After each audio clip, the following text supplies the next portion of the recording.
Kaixo, bideo honetan bigarren mailako inekuazioak nola ebasten diren ikasiko dugu. Era honetakoak dira bigarren mailako inekuazioak. Ezberdintza handiago berdin, txikiago edo txikiago berdin ere izan daiteke. Hemen daukagun ezberdintza hau bigarren mailako inekuazioa da, zergatik?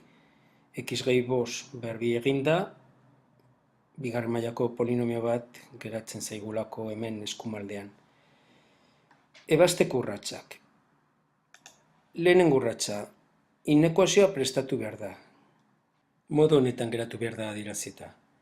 Horretako, parentesiak kenduko ditugu, izendatzaile komun aterako dugu, izendatzailea dagoen kasuetan. Dana atal batetara pasatuko dugu eta azkenik simplifikatuta utziko dugu. Egin dezagun adibide honekin.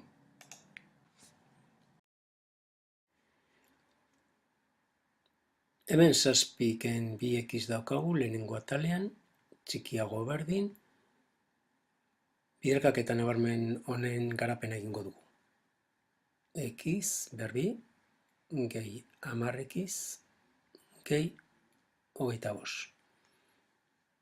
Eta bukatzeko, ken 2x, ken 2. Orain atal batetara pasatuko dugu dana. Zein ataletara, x karraturen koefizientea positiboa denez, honetara pasatuko bigarren atalera. Lehenengoan, 0 utzita. X karratu daukagu, x gaiak, minus 2x eta minus 2x gai berbera daukagu bi ataletan, zabatu alditugu, eta 10x geratzen zaigu. Gehi 10x. Gai azkeak lehenengo atalean 7 daukagu, bigarren atalean 25 eta minus 3. Beraz, 16 gaia geratzen da. Hurrengo urratsa. Helburua da bigarren mailako polinomio hau faktorizatuta adieraztea. Horretako daukagun inekuazio hau ekuazio bihurtuko dugu, ekuazio bezala ebatziko dugu, x bat eta x2 soluzioak aurkituz gero, faktorizazioa horrela egingo genuke, x ken x bat, bider x ken x2, bider a.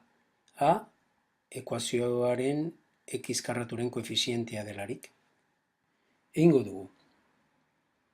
X karratu, gehi 10x, gehi 16, berdin 0. Ekuazioa daukagu. Bere soluzioak badakizu nola kalkulatu behar diren. Hemen daukazu ebatzita, bi soluzio atera dira. X bat minus 2 eta x2 minus 8. Beraz, polinomioen faktorizazioa x ken minus 2, x gehi 2, bider x ken minus 8, x gehi 8 izango da. Bider a, x karraturen koefizientea kasu honetan bat da. Orain bakarrik geratzen zaigu aztertzea biderkaketa honen emaitzaren zeinua. Noiz izango den positibo edo 0. Hori lortzeko adierazpen grafikoa erabiliko dugu eta taula bat ere egingo dugu. Hirugarren urratsa. Espresionen zeinua aztertu behar dugu. Horretarako zuzen bat marraztuko dugu eta zuzenaren gainean lehen topatu ditugun erroak irudikatuko ditugu. Minus 2 eta minus 8 kokatu behar ditugunez, 0a, punturik importantena, pizka bat eskumalderago adieraziko dugu. Unitateak ere txikiak egingo ditugu, eta orduan, minus 2 gutxi hemen egongo da, minus 8 hemen. Ondoren, minus 9, minus 10, esate baterako, eta mentartean minus 4, minus 5, eta bar. Eta baten eskumaldeetik, 2, 3, eta bestelako puntuak. Orduan, markatuko ditugu importanteak diren bi erroiek, eta bi erroiek zuzena hiru tartetan zatitu digu. Lehenengo tartean minus infinitok minus 8 arte, bigarren tartean minus 8tik minus 2 arte, eta minus 2tik aurrera da hirugarren tartea. Tarte bakoitzan ikusi behar dugu faktore bakoitzaren zeinua zein den. Eta horrela gero lortuko dugu x gehi 2 bider x gehi 8 noiz den positiboa jakitea. Az gaitezen, taula bat egingo dugu. X gehi 2 faktorea, x gehi 8 faktorea, eta bukaeran x gehi 2 bider x gehi 8 biderkadura. Esan bezala, erro hauek mugatu dizkigute tarteak, orduan tarte bakoitzan zeinua aztertuko dugu. Minus 8tik ezkerraldean dagoen balio baterako, minus 10 adibidez, hemen balio negatibo badokagu, hemen ere bai,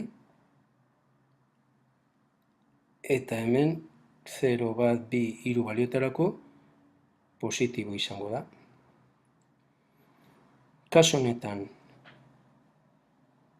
minus 10 jarrita, negatibo izango dugu, bere minus 10 gehi 8 balio negatibo dalako.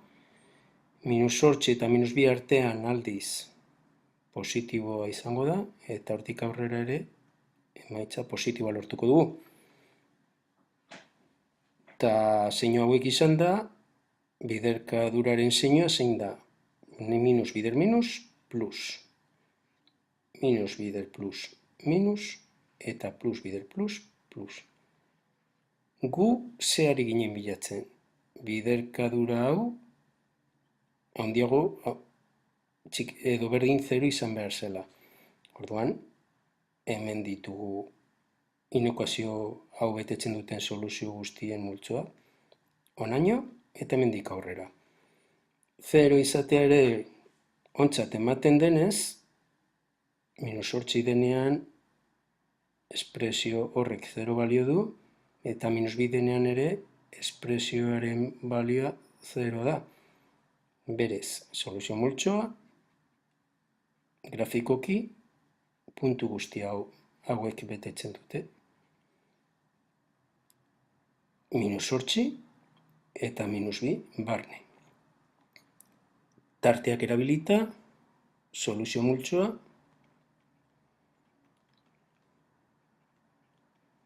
horrela adieraziko dugu.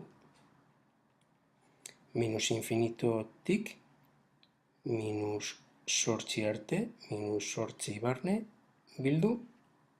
Hemen esan dugu minus 2 ere barruan dagoela, minus 2tik aurrera. Eta horrela, ariketaren ebazpenari bukaera eman diogu. Eta orain zure txanda, ebatzi bigarren mailakoen ekuazio hau.